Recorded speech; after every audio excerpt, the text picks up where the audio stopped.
Hi guys, a very good morning to all of you. Welcome to நம்ம என்ன பார்த்துட்டு இருக்கோம்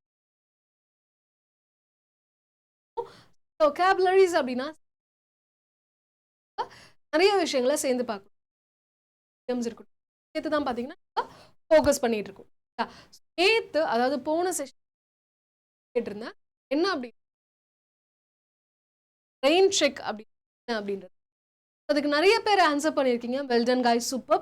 இன்னும் நிறைய பேரும் ஆன்சர் பண்ணுவீங்க. இன்னும் நிறைய பேரோட கமெண்ட்ஸை நான் எதிர்பார்க்குறேன். என்ன சொல்றாங்க அப்படின்னா வெரி குட் மார்னிங். ஓகேங்களா?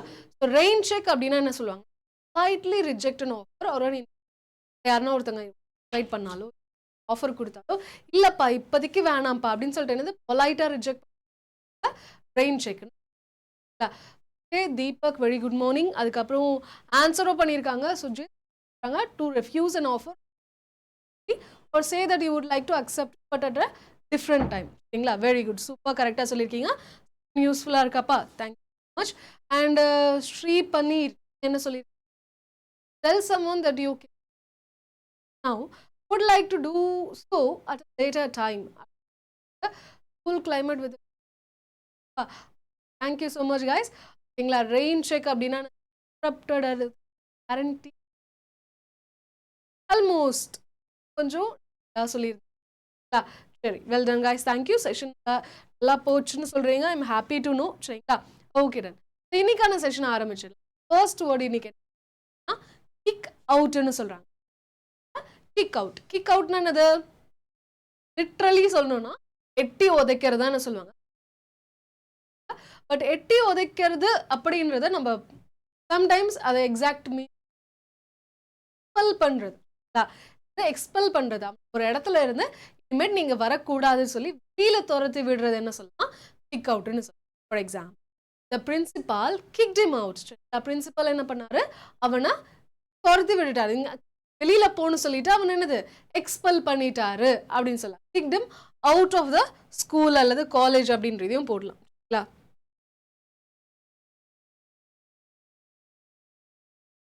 ஆஃப் ஸ்கூல் அவுட் ஆஃப் ஸ்கூல்னும் ஓகேங்களா? அடுத்து பாத்தீங்க அப்படின்னா அடுத்து என்ன சொல்றாங்க? ஹாஃப் வே தேர். ஹாஃப் வே தேர் அப்படின்னா பாதி கடலை தாண்டிட்டோம்ப்பா அப்படின்னு சொல்லுவாங்க. பாதி கடலை தாண்டிட்டோம்ப்பா அப்படின்னு சொல்லுவாங்க. அதை தானே சொல்லுவாங்க ஹாஃப் வே. நேத்து நமக்கு ஒரு நல்ல டிஎன்பிஎஸ்சியோட ஆனுவல் கேலண்டர் விட்டாச்சு.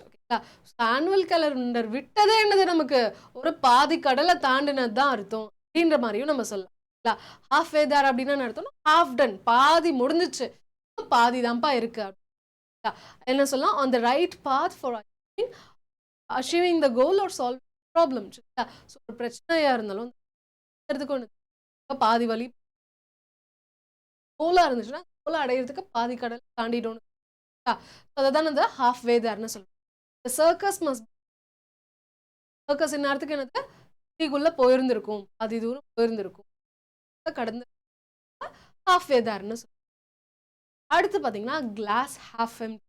இந்த ஒரு சீன் எக்ஸாக்ட் சீன் இருக்காப்பா? ஞாபகம் இருக்கா இல்லையா? உன் பாதி இங்க இருக்கு, ஏன் பாதி எங்க அப்படின்னு சொல்லி கேட்பாங்கல்ல. அந்த மாதிரி ஒரு கிளாஸ் வச்சுட்டு அந்த கிளாஸ்ல பாதி தான் தண்ணி இருக்குன்னு வச்சு அதை ரெண்டு விதமா பார்க்கலாம். என்ன சொல்லலாம்?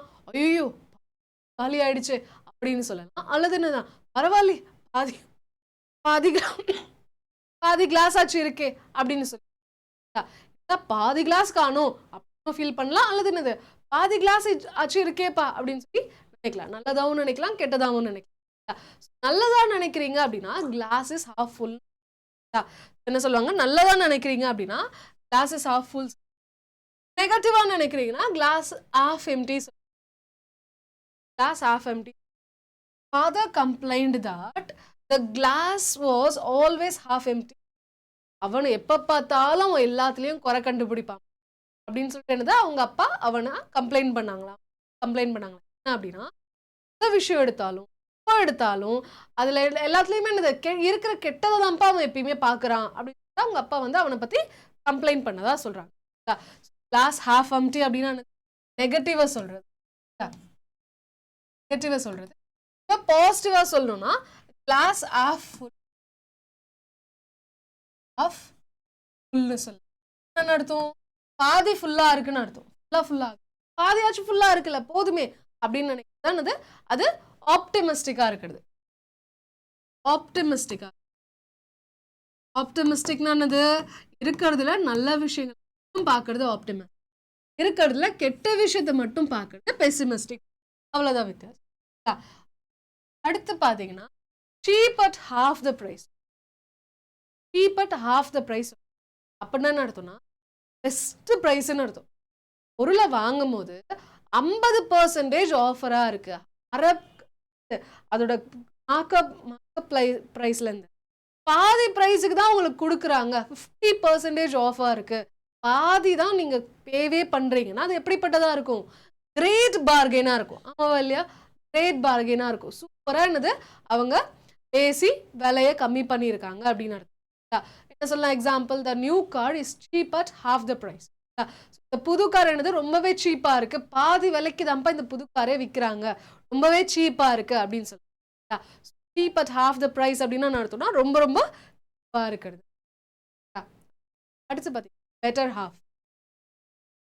யார பெட்டர் ஹாஃப் சொல்லுவாங்க? இப்போ என்னோட ஸ்பவுஸ் இருந்தாங்கன்னு இப்போ நானும் என்னோட பார்ட்னரோ இருக்கோன்னு வச்சுக்கோங்க. நாங்க 2 பேரும் சேர்ந்து தான் ஒரு ஃபுல். ஸோ அதில் நான் ஒரு ஹாஃப், அவங்க ஒரு ஹாஃப். அதுலேயுமே என்னைய விட பெட்டரா இருக்கக்கூடியது அவங்க தான் பெட்டர் ஹாஃப்னு நான் அவங்கள சொல்லுவேன். அதே மாதிரி அவங்களும் என்ன சொல்லுவாங்க? என்ன அவங்கள விட நான் பெட்டரா இருக்கேன்னு என்ன அவங்க பெட்டர் ஹாஃப் சொல்லுவாங்க. ஓ ஸ்பவுஸை சொல்றது தான் என்ன சொல்லுவாங்க? Better half. I am so lucky to better half. அடுத்து பார்த்தீங்க அப்படின்னா listen with half an year. So ஒரு காது தான் இருக்கு, ஆனா அந்த காதுலயும் என்னது பாதி காதுல தான் கேட்குறாங்களாம். Listen with half an ear. சரிங்களா? ஸோ காதுலயே பாதி காது தான் கேட்குறாங்க. என்ன அர்த்தம்? கேட்கவே இல்லைன்னு அர்த்தம். இவங்க பேசிட்டு இருக்கும் போது எதனா ஒரு விஷயம் கேட்க வேணாம் என்ன சொல்லுவோம்? கத்திட்டே இருப்போம். அப்படின்னா என்னது? அவங்க சொல்றது எதுவுமே நம்ம காதுல விழுந்தவே கூடாது அப்படின்றதுக்காக பண்ணுவோம். அந்த மாதிரி பண்றதுதான் என்ன சொல்லுவாங்க? Listen with, which means don't pay attention. கவனிக்காம இருக்கு, அதுக்குள்ளேயே விழுந்துடக்கூடாதுன்றது இருக்குது. Throughout the lecture, listened with half an ear. முழுக்க அவர் எப்படி கவனிச்சாரு? அரைகுறையா திருப்ப இப்படி வந்துருச்சு அப்படின்ற மாதிரி தான் அவர் கவனிச்சு. அடுத்து பாத்தீங்கன்னா how the other half அப்படின்றது how the other half lives in. பாரு எப்படி வாழ்றாங்க, எப்படி வாழ்றாங்கன்னு பாதி மக்கள் எப்படி வாழ்றாங்க, அவங்க வாழ்க்கை பண்றாங்க பாத்தியா அப்படின்னு சொல்லுவாங்க. அததானே சொல்லுவாங்க.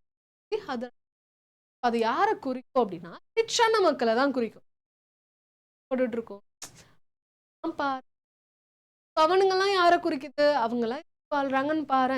அவங்கெல்லாம் அப்படின்றது யாரை குறிக்குது? இருக்கிறவங்களுக்கு. how the other half lives in அவங்கள தான் மென்ஷன் பண்ணும். yes no idea how the other half. வரைக்கும் என்னது லிமிட்டட் பர்சன் கூட தான் அவ என்னது பழகியிருக்கா. மற்றவங்க எல்லாம் எப்படி வாழ்றாங்கன்றது அவளுக்கு தெரியவே தெரியாது. அவளுக்கு ஐடியாவே இல்லப்பா அப்படின்னு சொல்றாங்க. how the other half.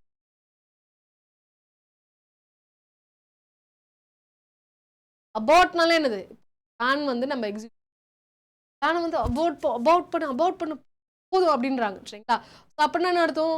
பிளானை கேன்சல் ஆக போகுது அப்படின்னா ஃபெயில் ஆகுறதுன்னு சொல்லலாம். குத்திக்க போகுது, ஃபெயிலியர் ஆக போகுது, அன்சக்சஸ்ஃபுல் ஆக போகுது, அது எல்லாத்தையும் நம்ம என்ன சொல்லலாம்? அபார்ட்னு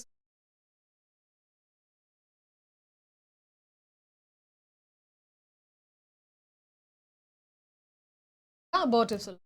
He made 2 abortive attempts at cracking the exam. So exam crack பண்ணும் ஃபெயிலியர் ஆனா போட்டாரு, ரெண்டுமே என்னது ஃபெயிலியரா தான் இருந்துச்சு அப்படின்னு. ஓகே அடுத்து பாத்தீங்க அப்ரேசிவ். ஓகேங்களா? அப்ரேசிவ் அப்படின்னா இப்போ எதனா ஒரு விஷயத்த பாலிஷ் பண்றது, ரப் பண்றது, அது எதை வச்சு பண்ணுவீங்க? ஃபார் எக்ஸாம்பிள் இந்த ஷூ பாலிஷ் போடுறீங்க. ஷூ பாலிஷ் போடுற ப்ரஷ் சாஃப்டா இருக்குமா? ஹார்டா இருக்கும். செவர்ல இருக்கிற பெயிண்ட்டை வந்து எடுக்கிறீங்க, இல்லை தேய்ச்சி தேய்ச்சி எடுக்கிறீங்க. இப்போ எதை வச்சு எடுப்பீங்க? அந்த சாண்ட் பேப்பரோ எதனா ஒன்று வச்சுது. அது சாஃப்டா இருக்குமா? இல்லை. ஸோ அந்த மாதிரி ரொம்ப ஹார்டா ரஃபா இருக்கக்கூடிய ஒரு பொருள், அது எதுக்கு யூஸ் பண்ணுவாங்க? நீங்க ரப் பண்றதுக்கோ அல்லது பாலிஷ் பண்றதுக்கோ. இந்த பொருள் எப்படி இருக்கும்? ரொம்பவே ரஃபா இருக்கும்னு சொல்லலாம். The trees were abrasive to trees எல்லாம் எப்படி இருந்துச்சா? தொடவே கொஞ்சம் ரஃபா தான் இருந்துச்சு. எப்படி இருந்துச்சு? ஹார்டா இருந்துச்சு, ரஃபா இருந்துச்சு அப்படின்றது அப்ரேசிவ். அடுத்து பாத்தீங்கன்னா அப்ரிட்ஜ். அப்ரிட்ஜ்னா என்னப்பா சொல்லலாம்? பிரிட்ஜ் எதுக்கு கட்டுவாங்க? எதுக்கு கட்டுவாங்க? இந்த இடத்துல இருந்து அந்த இடத்துக்கு இப்படி இப்படி சுத்தி வளைச்சு போ. ஒரு பிரிட்ஜ் கட்டிட்டோம்னா டக்குன்னு போயிடலாம்ல. கட்டிட்டோம்னா என்ன ஆயிடும்? டக்குன்னு ஒரு இடத்துல இருந்து இன்னொரு இடத்துக்கு ஈஸியா போக முடியும்ல. ஈஸியா போறது, டிஸ்டன்ஸை கம்மி பண்றதுக்கு தான் என்ன சொல்லுவாங்க? பிரிட்ஜ் கட்டுவாங்க. கம்மி பண்றது அப்படின்றதானது பிரிட்ஜோட சினானிம். ஸோ பிரிட்ஜ்ன்றதை எதுக்கு கட்டுவாங்க? டிஸ்டன்ஸை கம்மி பண்றதுக்கு கட்டுவாங்க. அப்ரிட்ஜ் அப்படின்னா என்ன அர்த்தம்? கம்மி பண்றதுன்னு அர்த்தம். ஷார்டன் பண்றது, கண்டென்ஸ் பண்றது, திக் ஆக்குறது, கம்மி ஆக்குறது, அது எல்லாமே என்ன சொல்லலாம்? Abridged. The book was abridged from the original work. Original ஒர்க்ல இருந்து அதை குறுக்கி எடுத்துட்டு வந்ததுதான் இந்த புக்குப்பா. அந்த ஒரிஜினல் கண்டென்ட்ல இருந்து என்னது இது எசன்ஸை மட்டும் இன்னும் ஷார்டன் பண்ணி எடுத்துட்டு வந்ததுதான் என்னது இந்த புக்குப்பா. அப்படி அடுத்து பாத்தீங்கன்னா அப்ஸ்கான். அப்ஸ்கான் என்ன பார்த்தோம்? ஆயிட்டான்டா, ஆயிட்டான்டா அப்படின்னு. அப்ஸ்காண்ட் ஆகுறது என்ன அர்த்தம்? ஓடி போயிடுறதுன்னு அர்த்தம். ரன் அவேன்னு சொல்லலாம். ரன் அவே, ஓடி போயிடுறதுன்னு சொல்லுவாங்க. அப்ஸ்காண்ட் ஆகுறது சொல்லுவாங்க. ஃபார் எக்ஸாம்பிள் என்ன சொல்லலாம்? Absconded twice from here alone. ஒரே வருஷத்துல அவ இந்த ஹாஸ்பிட்டல் 2 வாட்டி அப்ஸ்காண்ட் ஆயிருக்காப்பா அப்படின்னு சொல்றாங்க. என்ன பண்ணுவாங்களாம்? ஹாஸ்பிட்டல்ல இருந்து ஓடி ஓடி போயிடுவாங்களாம். எப்ப போயினது துரத்து எடுத்துட்டு வந்துருவாங்க, மறுபடியும் ஓடி போயிடுவாங்க. இந்த வருஷத்துலயே அவ 2 வாட்டி ஓடி போயிருக்காப்பா. ஆகுறதுனானது ஓடி போயிடும். அடுத்து பாத்தீங்கன்னா அபரண்ட்னு சொல்லுவாங்க. அதாவது இந்த லைன்ஸ் எல்லாம் என்ன இருக்கு? அழகா கியூட்டா ஸ்ட்ரெயிட்டா இருக்கா, லைன்ஸா இருக்கு. ஆனா நடுவுல பாத்தீங்கன்னா ஏதோ ஒண்ணு போயிட்டு இருக்கா. அது என்னது? நார்மலா இருக்கக்கூடிய ஒரு விஷயம் ஏதோ ஒண்ணு சுத்திக்கிட்டே இருக்கு, ஏதோ ஒண்ணு இரிட்டேட் பண்ணுது. ஆமா, ஏதோ ஒண்ணு வித்தியாசமா இருக்குன்னு சொல்லலாமா?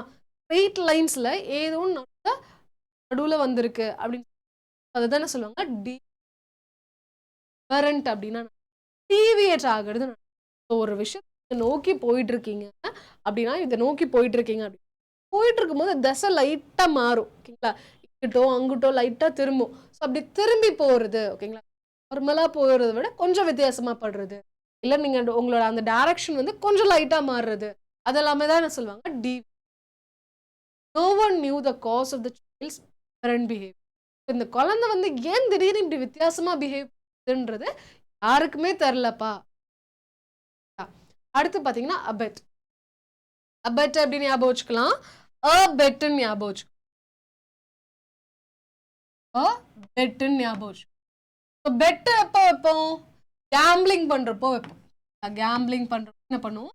நம்ம சூதாட்டம் விளையாடும் போது தான் என்ன பண்ணுவோம்? பெட்டு கட்டுவோம். பெட்டு கட்டுறது அப்படின்றது என்னது? கேம்பிளிங் அப்படின்றது என்னது? ஒரு கெட்ட விஷயம். It's not very appreciated habit. Gambling ஒரு கெட்ட விஷயம். ஸோ பெட், ஓகேங்களா, பெட்டை வச்சுக்கோ அப்படின்னு சொல்லிட்டு என்னன்னா உங்களை என்கரேஜ் பண்றது. ஓகேங்களா? அப்போ பெட்டு வச்சுக்கோ, அது பண்ணிக்கோ, இது பண்ணிக்கோ, உங்களை என்கரேஜ் பண்றது, தூண்டுறது. ஓகேங்களா? எஸ்பெஷலி என்னன்னா இதனா ஒரு கெட்ட விஷயம் பண்ண சொல்லி உங்களை தூண்டுறதுன்னு சொல்லுவாங்க பெட்டுன்னு. கெட்ட விஷயத்த சொல்லி தூண்டுறதானது பெட்டுன்னு சொல்லுவாங்க. பெட்டுன்றதே கெட்ட விஷயம் தான். பெட்டு வச்சுக்கலாமா, பெட்டு பண்ணிக்கலாமா, நீ பெட்டு வை, கண்டிப்பா வின் பண்ணது உங்களை என்கரேஜ் பண்றதா சொல்றாங்க. கெட்ட விஷயம் பண்றதுக்கு was sentenced to for abetting him. சரிங்களா? ஸோ அவங்க என்ன பண்ணிட்டாங்க? ஜெயில்ல போட்டாங்க. அவனை வந்து தூண்டுனாங்க. அதனால அவங்க அம்மாவையும் ஜெயில்ல போட்டாங்க. நெக்ஸ்ட் வந்து பாத்தீங்கன்னா அபாய்டு. அபாய்டுனா என்னது? Traffic rule. அது என்னது? ரெட் சிக்னல், கிரீன் சிக்னல் போகணும். ஸ்கூல் இருக்கு இல்லையா? ஸ்கூல் எல்லாம் ப்ராப்பரா ஃபாலோ பண்றது தான் என்ன சொல்லுவாங்க? அபாய்டு பண்றது. அபாய்டு கூட எப்பயுமே பைன்ற ப்ரிப்போசிஷன் வரும். கம்ப்ளை கூட எப்பயுமே வித்ன்ற preposition. Abide by, comply to, comply with, adhere to அப்படின்றது மூணு பார்த்தீங்கன்னா ஒரே மீனிங். ரூல்ஸை ரெகுலேஷன்ஸை ஃபாலோ பண்றது. So I always abide by the rule. மீறமாட்டம். ஓகே.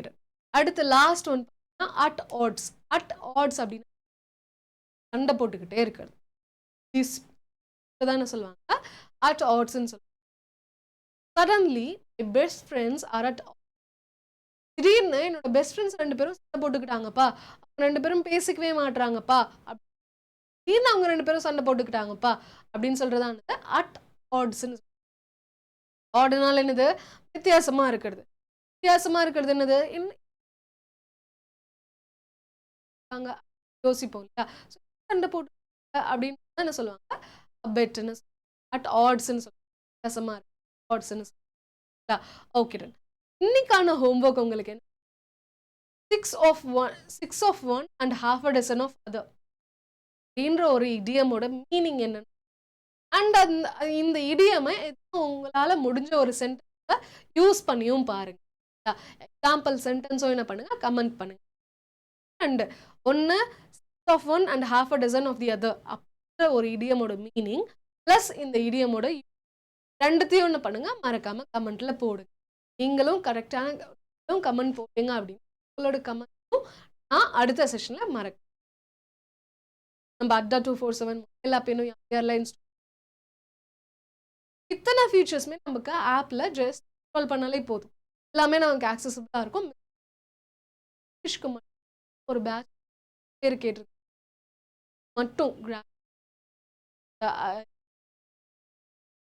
வேர்ட்ஸ்ல இருந்து வாக்காபுலரியில இருந்து எல்லாமே நம்ம இதுல பார்ப்போம். ஜாயின் பண்ணாதவங்க என்ன அப்ளை பண்ணி சீப்பஸ்ட் ரேட்ல இதை வாங்கிக்கலாம்.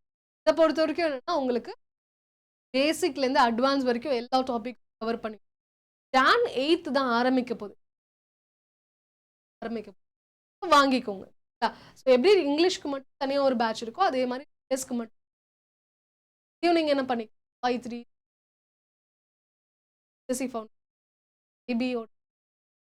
பாத்தீங்க 18ஆம் தேதி தான் நம்ம லான்ச். இப்போ கூட என்ன பண்ணிக்கலாம், இதை வாங்கிக்கலாம், வரக்கூடியத லைவ் செஷனா பார்க்கலாம். அது மட்டும் இல்லாம நாளைக்கு பாத்தீங்கன்னா புது பேட்சும் லான்ச் பண்ண எல்லாத்துக்குமே என்னன்னா சேம் கோட். ஓகேங்களா? Y350 அப்படின்ற இந்த கோடை யூஸ் சீப்பஸ்ட் ரேட்ல வாங்கிக்கலாம். எந்த ஸ்டாஃபோட கோட் அப்ளை பண்ண உங்களுக்கு ஆஃபர் சேம் தான். எந்த ஸ்டாஃபோட கோட் அப்ளை பண்ணாலுமே ஆஃபர் சேம் தான். கொஞ்சம் நல்ல பேர் அவ்வளவுதான் வித்தியாசம். சரி, டிஎன் மெகா பேக் வாங்கி எந்த டாபிக் எந்த எக்ஸாம் ப்ரிப்பேர் பண்ணாலும் எல்லாத்தோட ரெக்கார்டட் கிளாஸஸும் எல்லாத்தோட ஸ்டடி மெட்டீரியல் ஆக்சஸபிளாக இருக்கும். இந்த இ-புக்ஸும் உங்களால் ஆக்சஸ் பண்ண. அது மட்டும் இல்லை, டெஸ்ட் சீரீஸ் எக்ஸாம்ஸோட டெஸ்ட் சீரீஸ் எல்லாத்தையும் ஆக்சஸ் பண்ண Y3 அப்ளை பண்ணி சீப்பாக வாங்கிக்கோ. இதுதான் ஸ்டடி ஃபில் பண்ணலாம். அண்ட் கீழே இருக்கிறது இங்கிலீஷ்க்குன்னு தனியாக இருக்கிற ஒரு டெலிகிராம் சேனல் ஜாயின் பண்ணிக்கலாம். Thank you so much. நாளைக்கு லைக் அட்டெண்ட் பண்ணுங்க. பை டேக் செஷன் ஷேர் பண்ணுங்க. 24 தமிழ் அப்படின்ற பண்ணுங்க. ஒருத்தவன் கமெண்ட் பண்ணுங்க. Bye take. Thank you. Have a good day.